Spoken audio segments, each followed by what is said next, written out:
Salut tout le monde, que Dieu vous bénisse au travers de ce partage, qu'il vous fortifie, qu'il vous encourage, qu'il vous ouvre les yeux et vous rende toujours plus semblable à lui.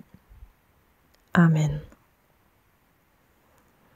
On va relire 2 Corinthiens chapitre 5 versets 11 à 21 et on va essayer de comprendre un peu ce qu'est le ministère de la réconciliation.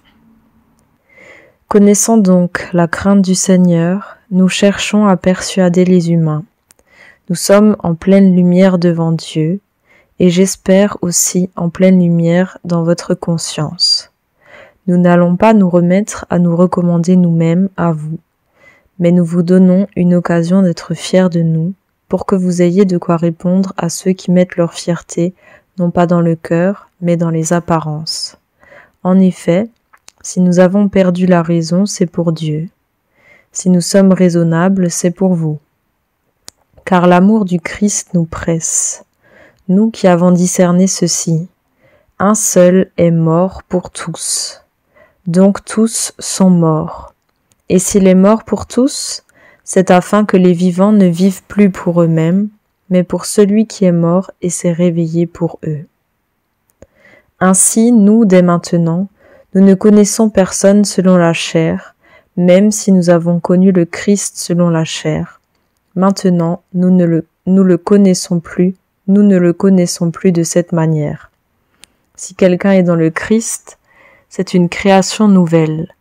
Ce qui est ancien est passé. Il y a là du nouveau.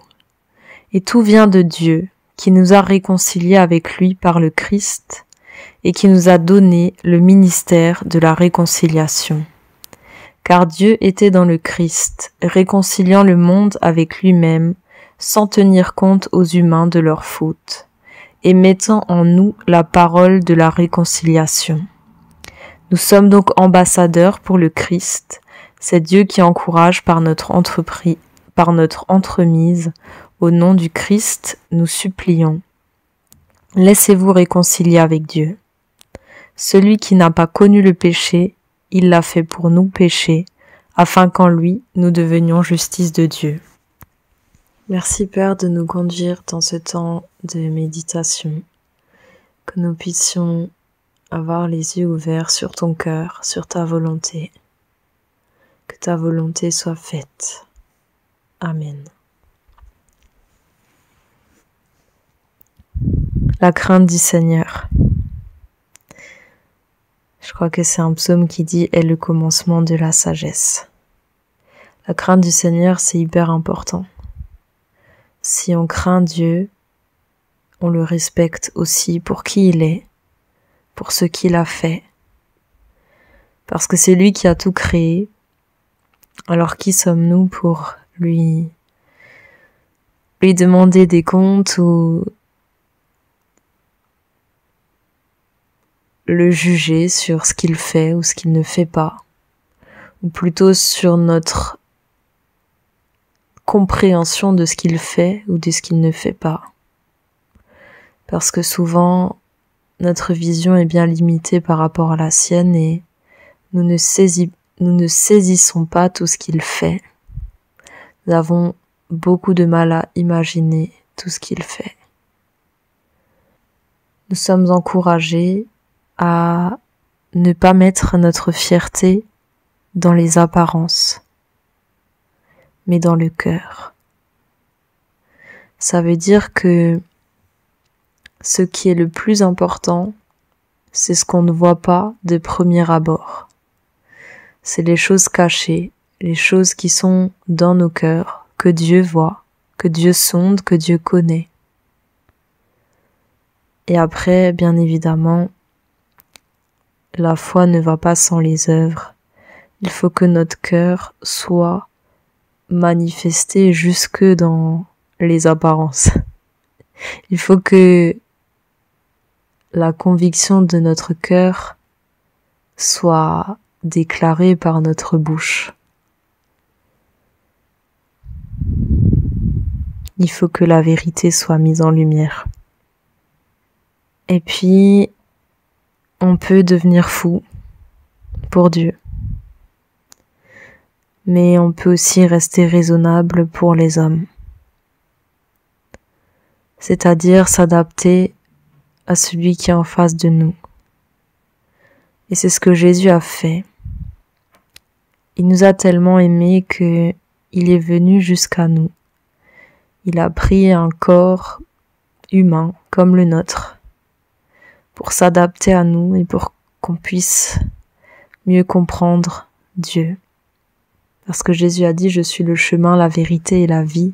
Nul ne vient au Père que par moi. » Donc il est venu pour nous révéler le Père. Il dit même « Celui qui m'a vu a vu le Père ». Et c'est l'amour de Jésus qui doit nous animer. Cet amour, c'est le fait que Jésus est mort pour tous. Et parce qu'il est mort pour tous, tous aussi sont morts. Et s'il est mort pour tous, c'est pour que nous qui vivons, nous ne vivions plus pour nous-mêmes, mais pour celui qui est mort pour nous et qui s'est réveillé d'entre les morts pour nous.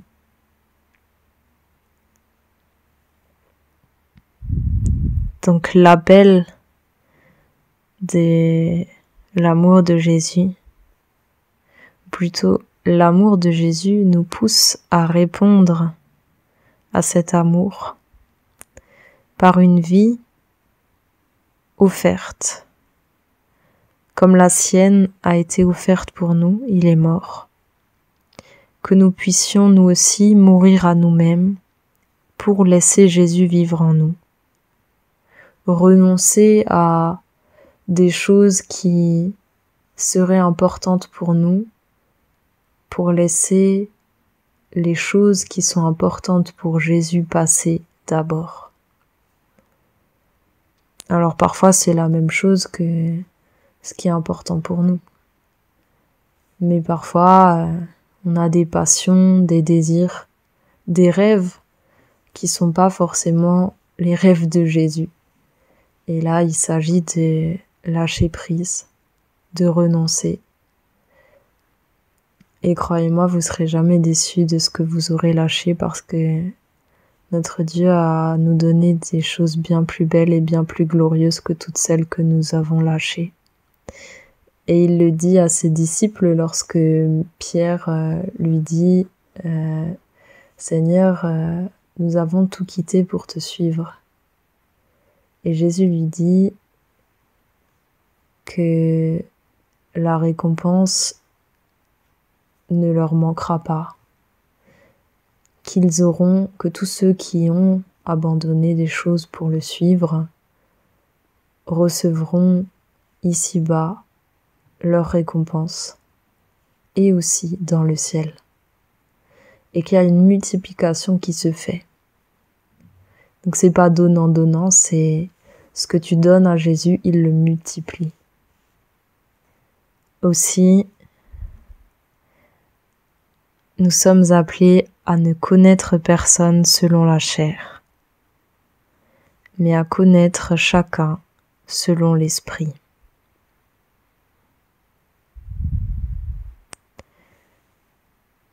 Et connaître quelqu'un selon l'esprit,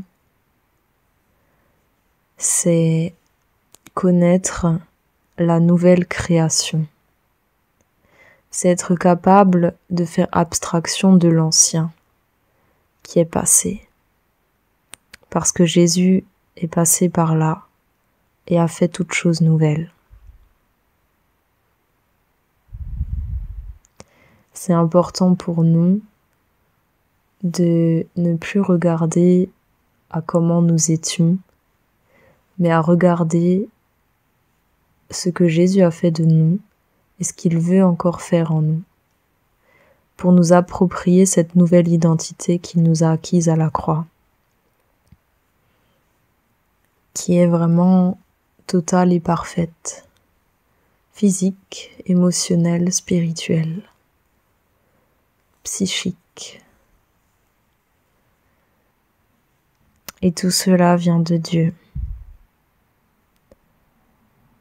L'amour de Jésus qui nous presse parce qu'il est mort pour tous. Nous sommes appelés nous aussi à mourir pour lui, à mourir à nous-mêmes, à ne plus vivre pour nous-mêmes, mais à vivre pour lui. Nous sommes appelés à ne plus considérer quelqu'un selon la chair, mais selon l'esprit.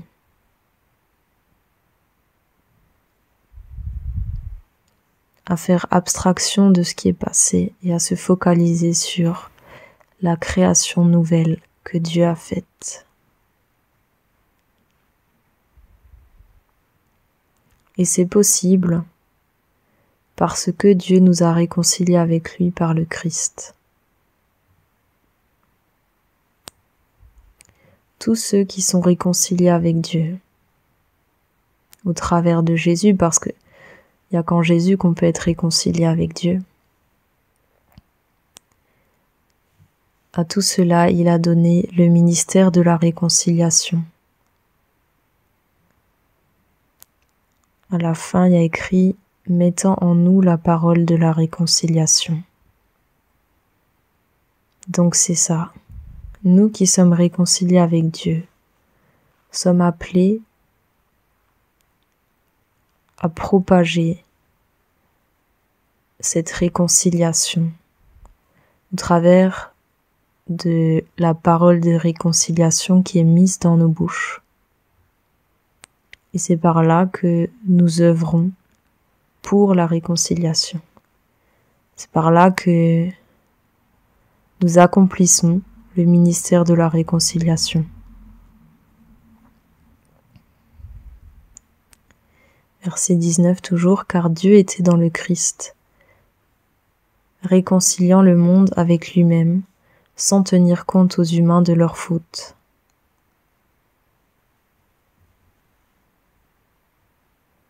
Voilà l'œuvre parfaite de Dieu. C'est qu'au travers de Jésus, il nous permet d'être réconciliés avec lui. De quelle manière? Par le pardon de nos péchés. Par le fait que nous qui méritions de mourir, nous obtenons la vie gracieusement. Parce que Jésus a accepté de mourir à notre place pour nous offrir la vie. Si nous sommes disposés à accueillir cette vie qu'il veut nous offrir et à reconnaître que par nous-mêmes nous ne pouvons pas y accéder parce que nous sommes pécheurs, parce que nous n'avons pas fait un sans faute comme Jésus. Nous avons tous au moins un petit truc duquel nous ne sommes pas fiers.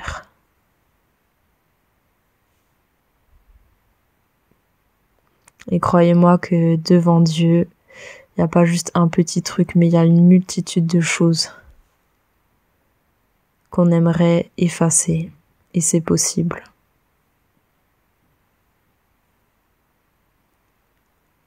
En confessant nos péchés et en reconnaissant que Jésus est le seul à pouvoir les laver pour que nous soyons pardonnés et réconciliés avec Dieu.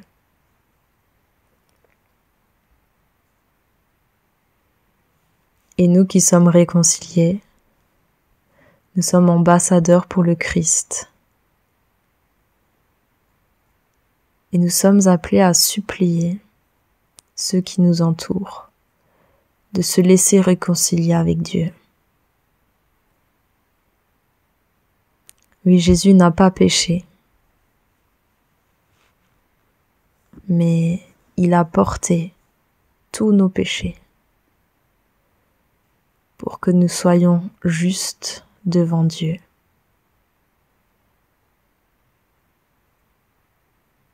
Par l'acceptation de l'œuvre de Jésus à la croix.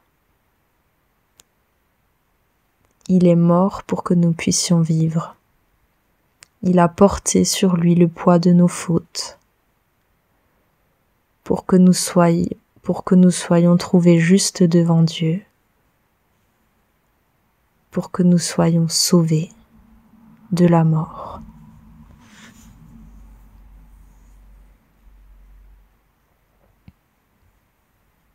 Voilà le ministère de la réconciliation. Amener les gens à être réconciliés avec Dieu. Et je dirais même que ça va un peu plus loin. Parce que je ne pense pas que c'est possible de dire qu'on est réconcilié avec Dieu et en colère avec son prochain. Je pense que quand on est réconcilié avec Dieu, petit à petit, le Seigneur nous amène à être réconciliés avec tous nos ennemis. Ça veut pas dire que toutes les relations seront rétablies.